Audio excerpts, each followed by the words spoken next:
नमस्कार विद्यार्थी मित्रांनो, आजच्या या व्याख्यानामध्ये आपण पुढील प्रात्यक्षिकाविषयी चर्चा करणार आहोत. यापूर्वी आपण जे व्याख्यान प्रात्यक्षिकावरचं घेतलेलं होतं त्या व्याख्यानामध्ये प्रात्यक्षिक क्रमांक 4 पीक योजना याची माहिती घेतलेली होती.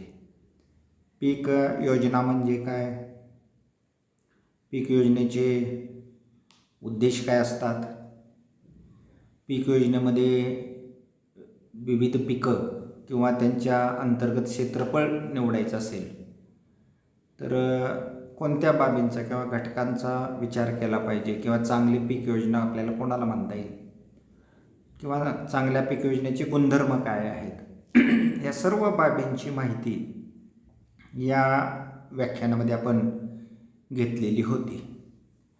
आणि आजच्या व्याख्यानामध्ये आपण प्रात्यक्षिक क्रमांक 5 पिकाची फेरपालट या विषयी बोलणार आहोत. आपण जर पहिला पाठ पाहिला सैद्धांतिकमध्ये पाहिलेला जो अजूनही चालू आहे, काही भाग त्याच्यातला शिल्लक आहे, शेतवाडी किंवा शेती व्यवस्थापन, या पाठामध्ये अंतर्भूत असलेलेच हे दोन्ही घटक आहेत. पीक योजना असेल किंवा पिकाची फेरपालट असेल, कोणत्याही शेतीवाडीवर जर तुम्हाला चांगलं उत्पन्न प्राप्त करायचं असेल तर योग्य पीक योजना आखली पाहिजे. मग योग्य पीक योजना आखत असताना पिकांची फेरपालट जी आहे ती फेरपालट चांगल्या प्रकारे तुम्हाला करता आली पाहिजे, आणि तशी केली तर तुमची पीक योजना ही चांगली पीक योजना ठरते आणि त्यापासून शेतीवाड्यावर जी एकंदरीत फायदा किंवा नफा मिळायचा असतो तो उत्तम प्रकारे आपल्याला प्राप्त होतो, किंवा मोठा फायदा त्या ठिकाणी प्राप्त होतो. तर अशा पद्धतीनं पीक फेरपालटीचं जे प्रात्यक्षिक आहे त्याला आपण आता प्रत्यक्षपणे सुरुवात करणार आहोत. तर पिकाची फेरपालट हे जे प्रात्यक्षिक आहे याच्यामध्ये तुम्ही जर साधारणपणे पाहिलं तर पिकाच्या फेरपालटीमध्ये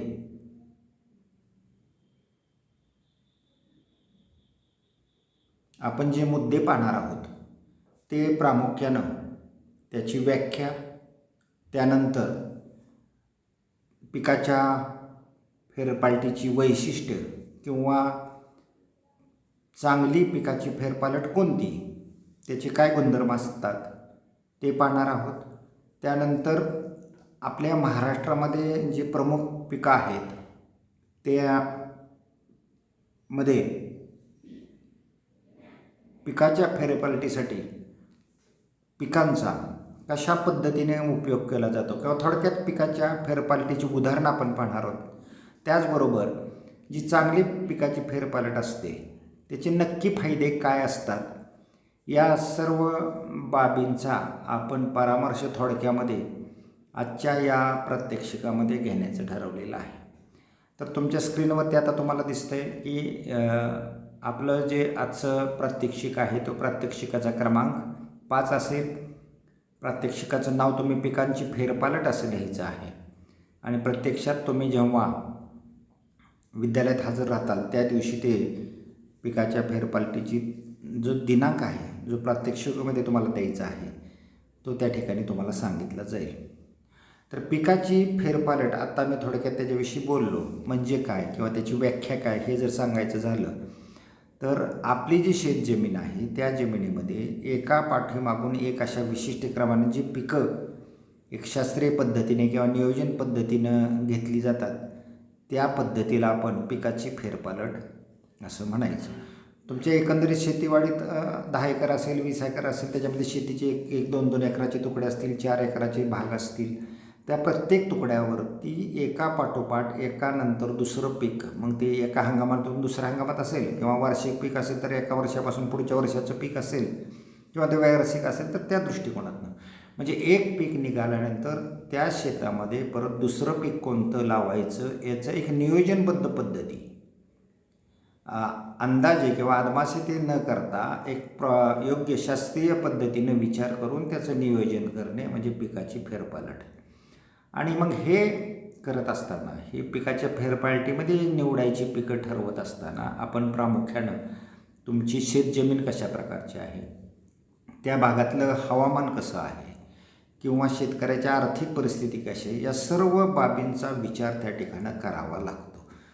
जी पिकं तुम्हाला त्या तुमच्या शेतवाडीवरती निवडायची आहेत ती पिकं तुमच्या शेतवाडीवर उपलब्ध असलेल्या जमिनीवरती योग्य पद्धतीनं ती आलेली असली पाहिजेत. म्हणजे त्या पिकाला ती जमीन पोषक असली पाहिजे. जर तुमची 10 एकर जमीन असेल त्यातले काही भाग अतिशय खोलभारी जमीन असेल, काही भाग मध्यम प्रकारचे असेल, काही भाग हलकी जमीन असेल, तर त्या पद्धतीनं त्या शेतीच्या तुकड्यांवरती तुम्हाला वेगवेगळ्या पद्धतीनं त्या ठिकाणी पीक योजना करणं गरजेचं राहतं. तुमचे जे प्लॉट असतील ते शेतीचे जे प्लॉट असतील किंवा भाग असतील त्याचे क्रमांक देऊन तुम्ही असे त्यानुसार जमिनीच्या प्रकारानुसार तुमच्या जमिनीचे टोटल शेतवाडीची जी आहे ती विभागणी करून तुकडे करू शकता आणि मध्ये वाहतुकीसाठी रस्ते वगैरे ठेवून त्या पद्धतीनं तुमच्या जमिनीची जी आखणी आहे आपण म्हणतो ती आखणी त्या ठिकाणी करू शकता. आणि मग प्रत्येक जमिनीच्या तुकड्यावर त्या जमिनीच्या गुणधर्मानुसार तुम्ही त्या जमिनीवर एका पाठोपाठ एक घेण्यात येणाऱ्या पिकांचं नियोजन करायचं, म्हणजेच पिकाची फेरपालट ठरवायची. म्हणजे संपूर्ण शेतवाडीकडे न ठरवता शेतवाडीतील विविध तुकड्यांवरती तुम्ही अशा पद्धतीनं पिकाची फेरपालटसुद्धा ठरवू शकता. त्यानंतर हवामान.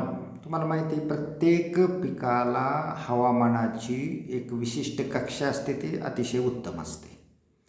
म्हणजे हवामान पोषक असण्याची जी स्थिती आहे ती वेगळी राहते. कोणत्याही प्रकारच्या जमिनीवरती कोणत्याही हवामानात तुम्ही जर बीज जमिनीमध्ये पेरलं तर ते उगवून येतं निश्चितच, पण तो उगवून आल्यानंतर त्याची योग्य वाढ होण्यासाठी आणि त्यापासून चांगलं उत्पन्न मिळण्यासाठी त्याला पोषक अशी जमीन आणि त्याचबरोबर पोषक असं हवामान असणं गरजेचं. उदाहरणादाखल तुम्हाला गव्हाचं द्यायचं झालं तर 7 ते 21 अंश सेल्सिअस ही जी तापमानाची कक्षा आहे ती गहू पिकाच्या वाढीसाठी अतिशय उपयुक्त असते.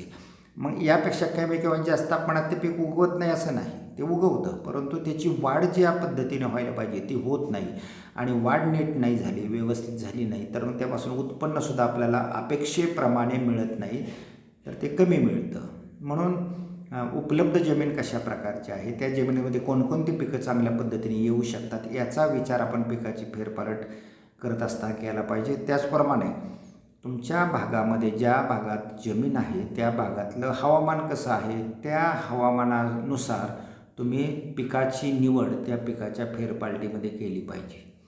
त्यानंतर शेतकऱ्याची आर्थिक परिस्थितीसुद्धा महत्त्वाची असते. जर शेतकऱ्याची आर्थिक परिस्थिती बेताची असेल त्या दृष्टिकोनातून तुम्ही पिकं त्यात निवडायची आहेत. शेतकऱ्याची आर्थिक परिस्थिती कशाच्या दृष्टिकोनातून, तर काही पिकं जी असतात त्याच्या लागवडीचा जो सुरुवातीचा खर्च असतो, काही पिकं जे उदाहरणार्थ द्राक्षासारखं पीक घेतलं तर त्याला सुरुवातीला मांडव तयार करावा लागतो, फार मोठा खर्च सुरुवातीलाच द्यावा लागतो. ड्रिप इरिगेशन करायचं असेल, स्प्रिंकलर इरिगेशन तुम्हाला वेगवेगळ्या पिकासाठी करायचं असेल तर त्यासाठी सुद्धा जे सुरुवातीचा खर्च आहे तो तुम्हाला बऱ्यापैकी करावा लागतो. आणि मग अशा पद्धतीने पिकं निवडायची असतील तर पिकाच्या उत्पादनासाठी येणारा खर्च आणि शेतकऱ्याकडं असलेली आर्थिक परिस्थिती किंवा त्याच्याकडं उपलब्ध असलेलं भांडवल याचं ताळमेळ घालूनच तुम्हाला ती पिकं निवडावी लागतात. म्हणजे असे अनेक घटक आहेत की ज्या घटकांचा विचार आपल्याला पिकाची फेरपालट करत असताना करावं लागतं. जसं आपण पीक योजनेला केला होता, तुमच्याकडं उपलब्ध असलेली जमीन हवामानाबरोबरच तुमच्याकडं उपलब्ध असलेली काही साधनं किंवा निविष्ठा याचा पुरेपूर किंवा काटेकोर वापर करण्याच्या दृष्टिकोनातून सुद्धा पिकाची फेरपालट महत्त्वाची ठरू शकते. जमिनीची सुपीकता चांगली राहिली पाहिजे किंवा ती किमान वाढली पाहिजे, भौतिक अवस्था त्याची सुधारली पाहिजे, या सर्व बाबींचा विचार करून जमिनीमध्ये अशी पिकाची फेरपालट तुम्हाला करता येते. तर अशा पद्धतीनं पिकाची फेरपालट म्हणजे काय आणि साधारणपणे ती कशाच्या आधारावर केली जाते हे आपण पाहिलं. त्यानंतर विद्यार्थी मित्रांनो, ही जी पिकाची फेरपालट आहे त्या चांगले फेरपालट जे आहे ती कुणाला म्हणायचं किंवा चांगले पिकाची फेरपालट म्हणण्यासाठी त्याची वैशिष्ट्य काय असावेत, गुणधर्म काय असावेत, याचा विचार आपण या ठिकाणी करणार आहोत. आता पहिला मुद्दा तुमच्या स्क्रीनवरती दिसतोय, पिकाची फेरपलट ही अस्तित्वात असलेली जमीन, हवामान, आर्थिक परिस्थितीशी अनुकूल असावी. आत्ताच आपण घटक पाहिले होते तिन्ही. पिकाच्या फेरपालटीमध्ये पिकं निवडत असताना तुमच्या शेतजमिनीवरती जी पिकं प्रामुख्याने चांगल्या पद्धतीने शिकतील अशीच पिकं तुम्हाला फेरपालटीमध्ये निवडायची आहेत. तुमची शेतजमीन ज्या भागामध्ये आहे त्या भागातला हवामान पोषक असणारे किंवा मानवणारे पिकंच तुम्हाला फेरपालटीमध्ये निवडण्याला प्राधान्य द्यायचं आहे. आणि पिकाच्या उत्पादनाचा खर्च पाहून आणि शेतकऱ्याची आर्थिक परिस्थिती पाहून तुम्हाला ही पिकं निवडायची असतात. तर अशा पद्धतीनं विद्यार्थी मित्रांनो, पिकाची फेरपालट करत असताना त्याचं पहिलं वैशिष्ट्य आपण या ठिकाणी पाहिलं, जे अगोदर आपण एक्सप्लेन केलं होतं. त्यानंतर दुसरं जे वैशिष्ट्य आहे, कोणत्याही जमिनीत पिकाचा क्रम ह्या जमिनीच्या योग्य उपयोगावर आधारलेला पाहिजे. म्हणजेच कसं, पिकाच्या फेरपालटीमुळे जमिनीची सुपीकता असेल किंवा उत्पादकता असेल ती टिकली पाहिजे. तसंच जमिनीचं होणारं धुपेमुळं कमीत कमी नुकसान त्या ठिकाणी झालं पाहिजे. आता कसं आहे, जो उपयोग आहे तो पूर्ण क्षमतेने आपल्याला घेता आला पाहिजे. फेरपालटीमुळे जमिनीची सुपीकता वाढली पाहिजे. म्हणजे काय केलं पाहिजे की त्यात योग्य पद्धतीच्या पिकांचा समावेश त्या ठिकाणी अशा पद्धतीने केला पाहिजे की सुपीकता किमान टिकेल किंवा वाढेल.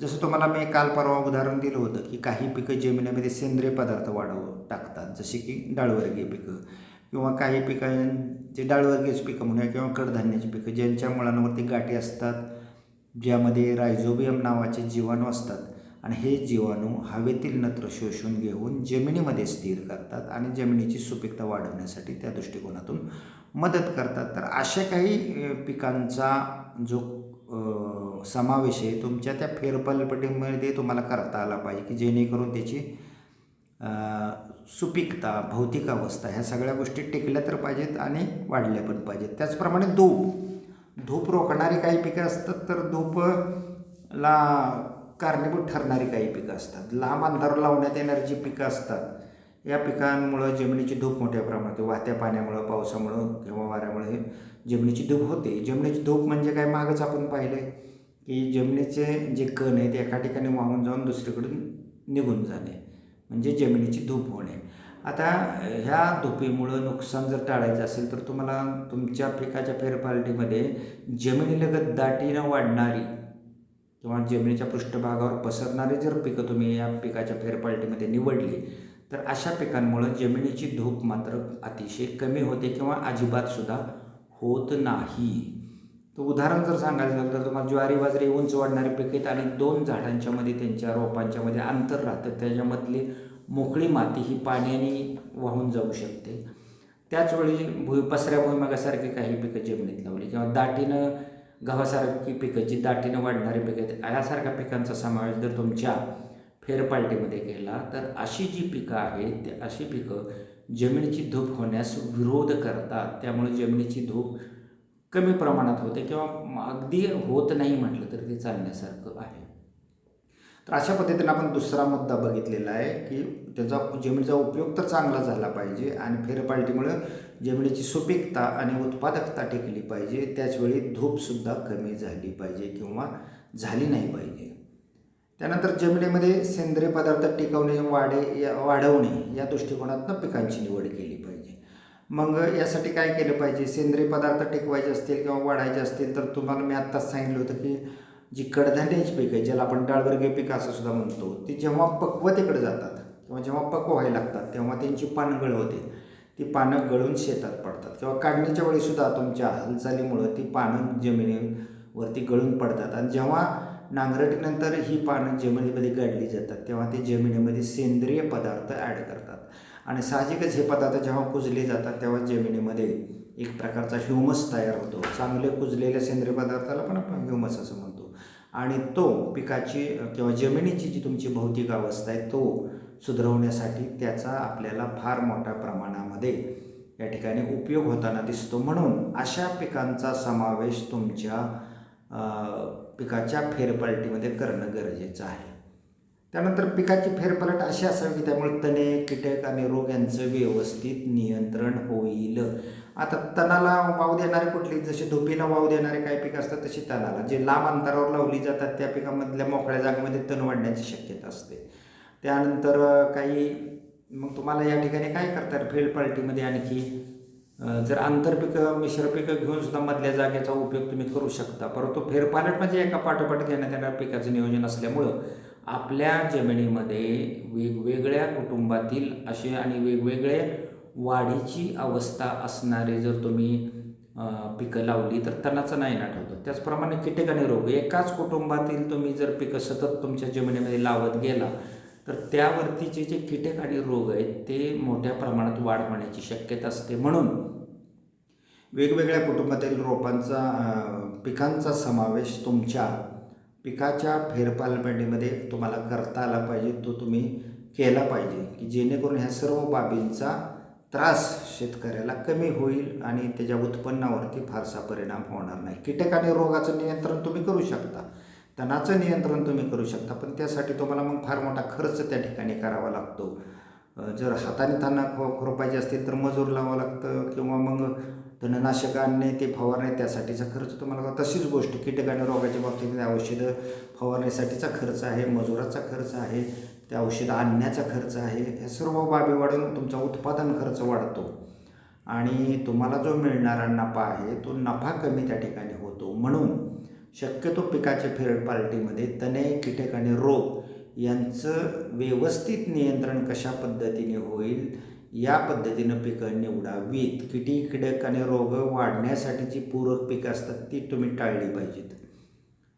त्यानंतर शेतवाडीवर असणाऱ्या पशुधनासाठी आपल्याला चारा लागतो. जर तुमच्या शेतवाडीवरती दुग्ध व्यवसायासाठी काही तुम्ही गायी पालन केलं असेल किंवा म्हशी पालन केलं असेल तर त्यांना चारा देणारी काही पिकं, सर्वच चारा तुम्ही बाहेर विकत आणून तुमच्या दृष्टिकोनातनं ते आर्थिकदृष्ट्या तुम्हाला परवडत नाही. मग तुमच्या शेतातला काही भाग, शेतवाडीचा काही भाग तुम्ही चारा पिकासाठी राखून ठेवू शकता. त्यावरती तुम्ही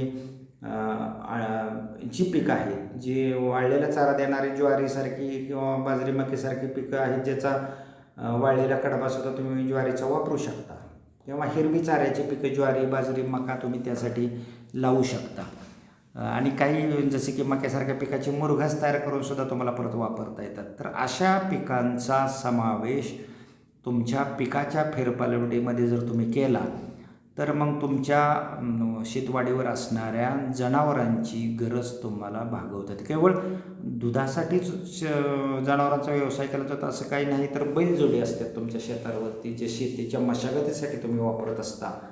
मग अशा बैलजोडीला सुद्धा खाण्यासाठी आपल्याला चाऱ्याची गरज असते. तर त्या दृष्टिकोनातून आपण तुमच्या पिकाच्या फेरपालटीमध्ये चारा पिकांचा समावेश त्या ठिकाणी करणं गरजेचं असतं. तर हा झाला पशुधनासाठीचा चारा. त्यानंतर ज्या भागात शेंगा कुलातील पिकं जी आहेत यशस्वीरित्या घेता येतात त्या ठिकाणी ती जमिनीची सुपीकता वाढवण्यासाठी तुमच्या फेरपालटीमध्ये त्यांचा समावेश केला पाहिजे. हा मागाचा मुद्दा पाहत असता आपण बघितलं होतं, कारण शेंगा कुलातली पिकं म्हणजेच कडधान्याची पिकं आणि ह्यांचं वैशिष्ट्य आत्ताच तुम्हाला सांगितलं होतं की यांच्या मुळांवरती गाठी असतात आणि या गाठीमध्ये रायझोबियम नावाचे जीवाणू असतात जे हवेतील नत्र शोषून घेतात आणि जमिनीमध्ये स्थिर करतात. थोडक्यात तुमच्या जमिनीची नत्राची गरज ते भागवतात किंवा जमीन नत्रामध्ये नत्र जमिनीमध्ये मोठ्या प्रमाणात ते मिक्स करतात किंवा मिसळतात आणि त्यामुळं नत्र खतावरचा जो खर्च आहे तो खर्च तुमचा आपोआप टाळला जातो, उत्पादन खर्च कमी होतो आणि शेतकऱ्याचा फायदा चांगल्या पद्धतीने होतो. म्हणून अशा पिकांचे समावेश जो आहे, अशा पिकांचा समावेश तुमच्या फेरपालटीमध्ये असणं अतिशय महत्त्वाचं किंवा गरजेचं असतं.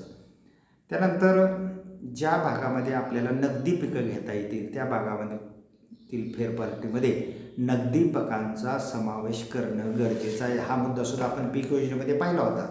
तोच मुद्दा इथं आपल्याला तर रिपीट होतो आहे. कारण का शेतकऱ्याला काही आर्थिक उत्पन्न लागतं, काही अन्नधान्य पिकाबरोबर, चाऱ्याच्या पिकाबरोबर जी त्याच्या कुटुंबाचे आणि पशुधनाचं अन्नाचं काम भागवते. त्याच व्यतिरिक्त इतर घडामोडीसाठी, शेतवाडीवरील इतर खर्चासाठी, कुटुंबाच्या इतर खर्चासाठी त्याला आर्थिक उत्पन्नसुद्धा चांगल्या पद्धतीने मिळणं आवश्यक असतं आणि असं आर्थिक उत्पन्न मोठ्या प्रमाणात देणारी जी पिकं आहेत त्या पिकांना आपण नगदी पिकं असं म्हणतो. ज्याचं उदाहरण द्यायचं झालं तर ऊस आहे किंवा कापूस आहे केळी आहेत, ही सगळी नगदी पिकं आहेत. ह्यांच्यापासून जास्तीत जास्त प्रमाणात अर्थप्राप्ती शेतकऱ्याला होत असते. म्हणून अशा पिकांचा समावेश तुमच्या फेरपालटीमध्ये करणं गरजेचं आहे. म्हणजे पिकाच्या फेरपालटीमध्ये अशी काही नगदी पिकं समावेश करावं, त्यामुळं शेतकऱ्याला आर्थिक उत्पन्न त्या ठिकाणी प्राप्त होऊ शकतं किंवा आर्थिक रेलचेल जी आहे त्याची वर्षभर चालू शकते. त्यानंतर पिकाची जी फेरपालट आहे ती अशी असली पाहिजे की शेतमजुराचं व्यवस्थापन योग्य पद्धतीने केलं पाहिजे आणि कमी खर्चात आपल्याला जास्त उत्पादन मिळवता आलं पाहिजे. आता मजुराचं व्यवस्थापन कसं योग्य पद्धतीने करता येईल? फेरपालटीमध्ये घेण्यात येणारी पिकं अशी असावीत की वर्षभर त्या शेतमजुरासाठीचं काम जे आहे ते विखुरलेल्या अवस्थेत असावं. असा एखादाच भाग असू नये की त्यात सर्वच कामाचा लोड एकदम येईल आणि एखादा भाग असाही असू नये की त्या ठिकाणी शेतमजुराला काही कामच असणार नाही. अशा पद्धतीने न होता वर्षभर टप्प्याटप्प्याने असं विखुरलेल्या स्वरूपात शेतमजुराला काम उपलब्ध करून देणारी अशी ही पिकाची फेरपालट असली पाहिजे, ज्यामुळं जे कार्यक्षमता आहे मजुराची तीसुद्धा टिकते किंवा वाढते. तर शेतमजुराचं व्यवस्थापन योग्य होण्यासाठी, त्याची कार्यक्षमता योग्य ठेवण्यासाठी आपल्याला पिकाच्या फेरपालटीमध्ये त्या पद्धतीनं पिकांचं नियोजन करणं गरजेचं असतं. तर अशा पद्धतीनं विद्यार्थी मित्रांनो, चांगली पीक योजना कुणाला म्हणायचं त्यासाठीचे हे 8 मुद्दे आपण या ठिकाणी पाहिलेले आहेत. तर या पुढचा जो मुद्दा असणार आहे तो म्हणजे चांगली पिकाची फेरपालट जर असेल तर त्या फेरपालटीपासून शेतकऱ्याला किंवा त्याच्या शेतीवाडीवरती एकंदरीत काय फायदा होतो. साधारणतः आपण जी वैशिष्ट्य पाहिलीत पिकाच्या फेरपालटीची, ती वैशिष्ट्यच म्हणजे फायदे असतात. अशी वैशिष्ट्य असणं म्हणजे ते त्यांच्यापासून काय फायदे मिळतात ते आता आपण एका पाठोपाठ यामध्ये बघूया. तर चांगल्या पीक फेरपालटीचे फायदे, यामध्ये पहिला फायदा म्हणजे जमिनीत सेंद्रिय पदार्थ टिकून राहिल्यामुळे जमिनीची सुपीकता वाढते आणि पिकाच्या उत्पादनात वाढ होते. आता सेंद्रिय पदार्थ टिकणे किंवा वाढणे, काही सोटमुळाची पिकं असतात त्याची मोठी मुळं असतात, ते जमिनीत सेंद्रिय पदार्थ हे करतात. काढणीनंतर ते जमिनीत पाणी दिल्यानंतर पुढच्या पिकाला ते नांगरटीवर येतात, पाणी दिल्यावर ते कुजतात आणि जमिनीमध्ये सेंद्रिय पदार्थ त्यांची वाढ करायला ते उपयोगी ठरतात. त्याच पद्धतीनं मगाशीच मी तुम्हाला सांगितलं होतं की जी शेंगवर्गीय पिकं आहेत किंवा कडधान्याची पिकं आहेत, ही पिकं ज्याला आपण डाळवर्गीय पिकं असंही म्हणतो, ती जेव्हा पक्वता अवस्थेकडे जातात तेव्हा त्या अवस्थेमध्ये त्यांची मोठ्या प्रमाणात पानगळ होते, पानं गळून पडतात आणि ही गळालेली पानं जी आहेत ती पानं जमिनीमध्ये पुढच्या पिकासाठी जेव्हा आपण जमीन नांगरायला घेतो तेव्हा त्या शेत जमिनीमध्ये गाडली जातात आणि यांच्यापासून जमिनीमध्ये चांगल्या पद्धतीचं सेंद्रिय खत मिळतं, ज्याद्वारे जमिनीची भौतिक अवस्था जी ती सुधारते, जमिनीची पाणी शोषून ठेवण्याची क्षमता सुधारते, जमिनीचा मगदूर सुधारतो आणि मग साहजिकच अशा चांगल्या सुपीक जमिनीमध्ये पिकाचं उत्पादन आहे ते मोठ्या प्रमाणात आपल्याला प्राप्त करता येतं. म्हणजे थोडक्यात जमिनीची सुपीकताच वाढते असं नाही, तर पिकाच्या उत्पादनात सुद्धा त्यामुळं वाढ होते.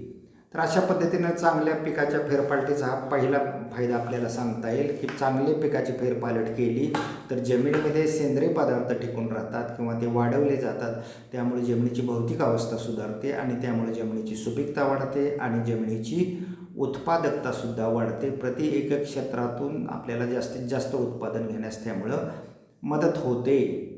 आता वेगवेगळ्या प्रकारची जर पिकं घेतली तर जमिनीमध्ये अन्नद्रव्याच्या प्रमाणाचं संतुलन राहतं. त्याला अनेक मुद्दे आहेत.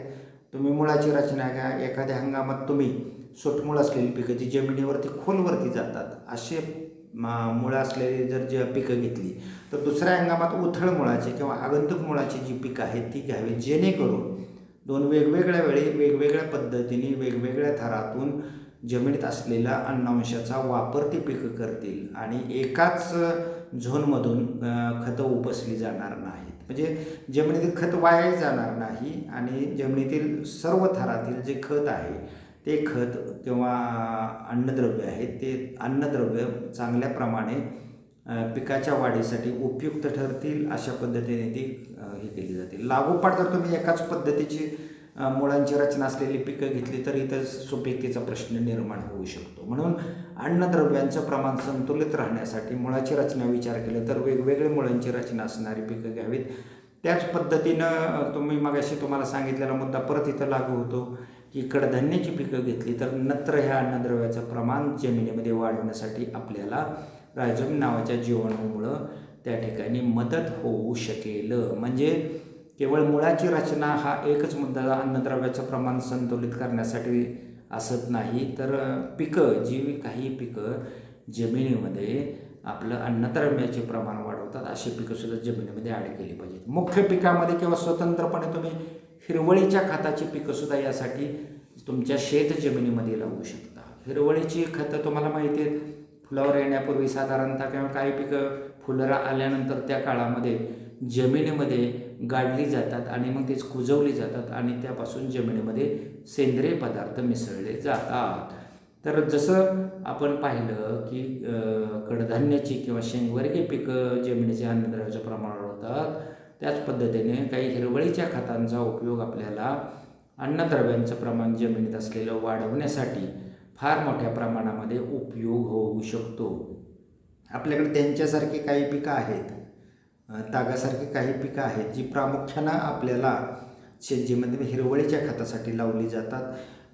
हिरवळीचं खत पूर्णपणे शेतावर उगवून परत जमिनीतसुद्धा गाडता येतं किंवा मुख्य पिकामध्ये मधल्या जागेमध्ये आंतरपीक म्हणून सुद्धा लावून ते तुम्हाला जमिनीमध्ये गाडता येतं, ज्यामुळं जमिनीतला जो हंगाम आहे पीक वाढीचा तो हंगाम वाया जात नाही. ऊसामध्ये अशा पद्धतीनं ताग किंवा त्यांच्या लावण्याचं प्रमाण दिसतं, जे ऊस पिकाच्या 2 ओळीच्या मधली जी शिल्लक जागा आहे त्यामध्ये ते लावलं जातं आणि फुलावरच्या आसपास फुलावर जेव्हा पीक येतं त्यावेळी ते जमिनीमध्ये गाडून त्याला पुन्हा पाणी देऊन ते मग साईड बाय साईड ते जमिनीत कुजत राहतं जोपर्यंत ते ऊसाचं पीक जमिनीवर आहे तोपर्यंत. म्हणजे जमीन आपली मोकळी पडत नाही किंवा वाया जात नाही. त्यानंतर पिकांची जर फेरपालट योग्य पद्धतीने केली की त्यामुळं तणांचा नायनाट आपल्याला टाळता येतो, कीटक आणि रोगांचा प्रादुर्भाव आपल्याला कमी करता येतो आणि यावरचा खर्च वाचल्यामुळं आपल्या शेतकऱ्याला जो नफा मिळणार असतो ते नफ्यामध्ये फार मोठ्या प्रमाणामध्ये वाढ होते. तण वाढवण्यासाठी तुम्हाला माहिती आहे लांब अंतर असणारी जर पिकं तुम्ही लावली तर तणाचा प्रादुर्भाव मोठ्या प्रमाणात वाढतो, कारण मध्यभागीची मोकळी जागा असते, त्या मोकळ्या जागेमध्ये तण झपाट्याने वाढतात. किंवा तणं काढत असताना ती योग्य वाढीच्या अवस्थेला काढली तरी आपण बऱ्यापैकी नायनाट करू शकतो. काही कीटक आणि रोग एकाच कुटुंबातील पिकं जर तुम्ही लावली तर ते पुन्हा पुढच्या पिकांवरती पुढं चालत राहतात आणि त्यांची वाढ होत राहते. म्हणून तुम्ही पिकाची फेरपालट निवडत असताना अशी वेगवेगळ्या कुटुंबातली पिकं निवडली तर कीटक आणि रोगाचा सुद्धा प्रादुर्भाव कमी होतो. आणि कीटक रोगाचा प्रादुर्भाव कमी झाला की पीक संरक्षणासाठी जी औषधं खरेदी करावी लागतात किंवा शेतमजुरावरती फवारण्यासाठी जो शेतमजुरावर खर्च करावा लागतो आपल्याला, तो खर्च या ठिकाणी वाचतो आणि साहजिकच उत्पादन खर्च कमी होतो आणि त्यामुळं शेतकऱ्याचा नफा मोठ्या प्रमाणात वाढायला त्या ठिकाणी मदत होते. तर अशा पद्धतीनं आपल्याला चांगली पिकाची फेरपालट असेल तर तणे, कीटक आणि रोग यांचा प्रादुर्भाव कमी करता येतो.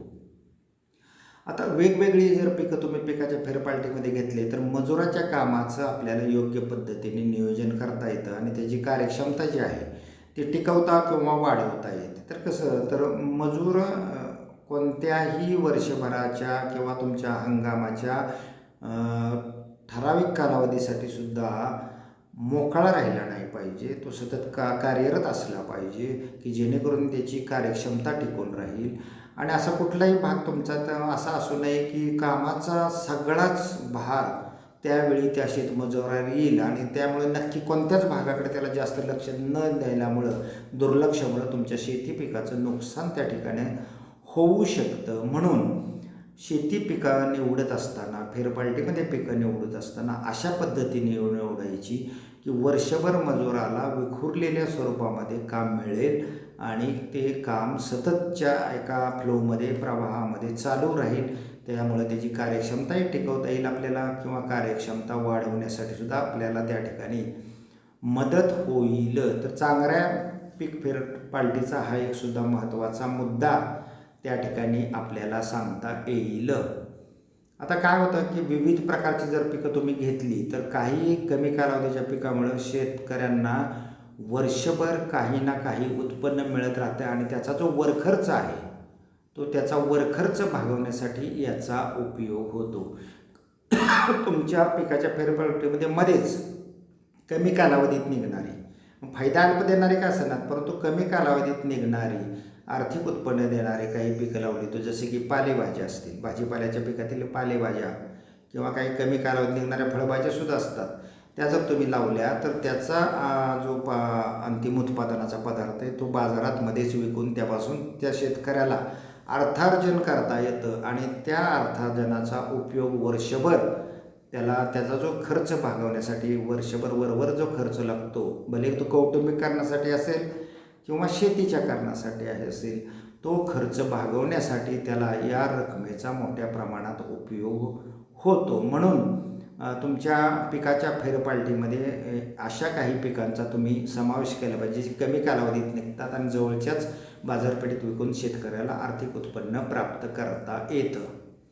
आता पिकाच्या फेरपालटीमुळे योग्य पिकांचा जर समावेश केला तर जमिनीची धूप थांबवता येते. या बाबतीत आपण आत्ताच यापूर्वी चर्चा केली होती. त्याची वैशिष्ट्य पाहत असताना की जमिनीवर पसरणारे आणि भरपूर जागा व्यापणारे जर पिकं तुमच्या फेरपालटीमध्ये असतील तर अशी पिकं ही धूपरोधक पिकं असतात, धुपेला विरोध करतात आणि त्यामुळं तुमच्या जमिनीचं होणारा जो ऱ्हास आहे तो ऱ्हास किंवा जे नुकसान आहे ते नुकसान टाळण्यासाठी आपल्याला मदत होते. अगदी दाटीने वाढणारे पिकं गव्हासारखे मगाशी उदाहरण मी दिलं होतं, त्याचप्रमाणे पसरा भुईमुगासारखे पसरून जमिनीवर वाढणारे पिकं बी असतात ज्यामुळं पाण्याचा प्रवाह आला किंवा वारा आला तरी ती जमीन झाकली गेल्यामुळं तुम्हाला त्या ठिकाणी जमिनीची धूप होताना दिसून येत नाही. तर अशा पद्धतीनं पिकाच्या फेरपालटीमध्ये आपण योग्य पद्धतीच्या पिकाचा समावेश त्या ठिकाणी केला पाहिजे. त्यानंतर चांगल्या फेरपालटीमुळे काय होतं, शेतकऱ्याच्या कुटुंबाच्या गरजा भागतात, त्याचबरोबर जनावरांच्या सुद्धा गरजा आपल्याला भागवता येतात. तुमचं शेतवाडीवरती शेतकऱ्याचं कुटुंब राहील, शेतमजुराचं कुटुंब राहील. या लोकांना रोजच्या जगण्यासाठी उदरनिर्वाहासाठी काही अन्नधान्याची पिकं लागतात जसे की ज्वारी, बाजरी, गहू. काही भाजीपाल्याची पिके लागतात जसे की कांदा, बटाट्यापासून पालेभाज्या तुमच्या मेथी, शेपू वगैरे काय असतील या सर्व प्रकारच्या पिकांचा समावेश केला तर त्याचे उदरनिर्वाहासाठी त्याला त्या काही गोष्टींचा त्या ठिकाणी उपयोग होतो.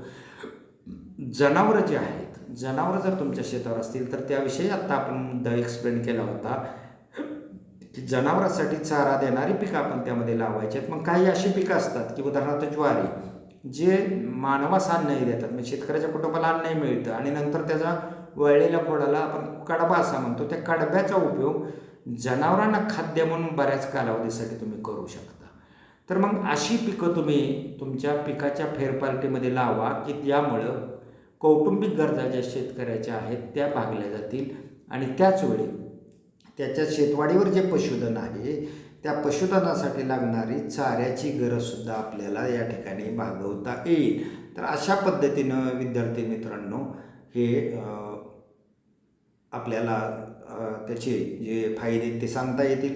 आता काही पिकाची उदाहरणं दिलेली ती वेगवेगळ्या भागासाठी. मग मराठवाडा आणि विदर्भामध्ये प्रामुख्याने जी पिकं दिसतात ती फेरपालट कशी केली जाते, ज्वारीनंतर बाजरी किंवा कापसानंतर तूर, कापसानंतर भुईमूग किंवा कापूस काढला परत ज्वारी काढले गहू किंवा भुईमूग, कापूस आणि ज्वारी या पद्धतीनं आलटून पालटून पिकाची फेरपालट तुम्ही घेऊ शकता. पश्चिम महाराष्ट्रामध्ये तुम्हाला माहिती आहे की प्रामुख्याने ऊसाचं पीक मोठ्या प्रमाणात असतं, ज्वारी असते. अगदी तुम्ही सांगली भागाकडे गेला तर हळदीचं पीक असतं. तर त्यांचा समावेश तुमच्या पिकाच्या फेरपालटीमध्ये करत असताना मग इथं काही उदाहरणं तुम्हाला दिलेली ती पाहावीत. ऊस, ज्वारी, भुईमूग किंवा ऊस, हळद, ज्वारी, कडधान्य, गहू यासारखे पिकाचे फेरपालटी, ह्या फेरपालटी अशा पद्धतीने निवडलेत की आपण जे मागाशी फायदे पाहिले ते फायदे शेतकऱ्याला प्राप्त होतील किंवा त्याची जी वैशिष्ट्ये ती वैशिष्ट्य चांगल्या प्रकारे साधली जातील. खानदेशामध्ये जे प्रमुख पीक साधारणतः कापूस तुम्हाला दिसून येतं. त्याला ज्या जोडीला मग ज्वारी किंवा भुईमूग, एका हंगामात कापूस घेतला, पुढच्या हंगामात रब्बी हंगामात गहू घेतला, परत किंवा हरभरा घेतला. यासारखी पिकाची फेरपालट तुम्ही तुमच्या शेतवाडीवरती त्या ठिकाणी करू शकता. कोकण विभागामध्ये तुम्हाला माहिती आहे कोकणामध्ये पावसाचं प्रमाण जास्त असतं, जमिनीवर दलदल खूपसं असते. अशा ठिकाणी चांगल्या पद्धतीने येणारं पीक म्हटलं तर भात आहे आणि कोकणाच्या मातीत दुसरी चालणारी पिकं नाचणीसारखी आहेत. त्यांचा अंतर्भाव तुम्हाला पिकाच्या फेरपालटीमध्ये करता येतो. तर भात, हरभरा, उडीद किंवा नाचणी, तीळ यासारख्या पिकांच्या फेरपालटीची काही प्रमुख उदाहरणं कोकण भागासाठी सुद्धा आहेत. तरी काही संशोधनांतीच तयार झालेली उदाहरणं आहेत. तर विद्यार्थी मित्र, याप्रमाणे आजचं जे प्रात्यक्षिक आहे ते पूर्ण झालेलं आहे. हे प्रात्यक्षिक मी तुम्हाला तुमच्या व्हॉट्सअप ग्रुपवर पाठवणार आहे. ते तुमच्या प्रात्यक्षिक वहीमध्ये प्रात्यक्षिक क्रमांक 5 म्हणून टाकायचं आहे. आणि आजच्या या व्याख्यानावरती सुद्धा मी तुम्हाला परीक्षा देत आहे, ज्याचा कोड क्रमांक परीक्षेचा 50 आहे. नेहमीच्या पद्धतीने टाकून तुम्ही परीक्षा द्यायची आहे. तर पुढील व्याख्यानापर्यंत नमस्कार.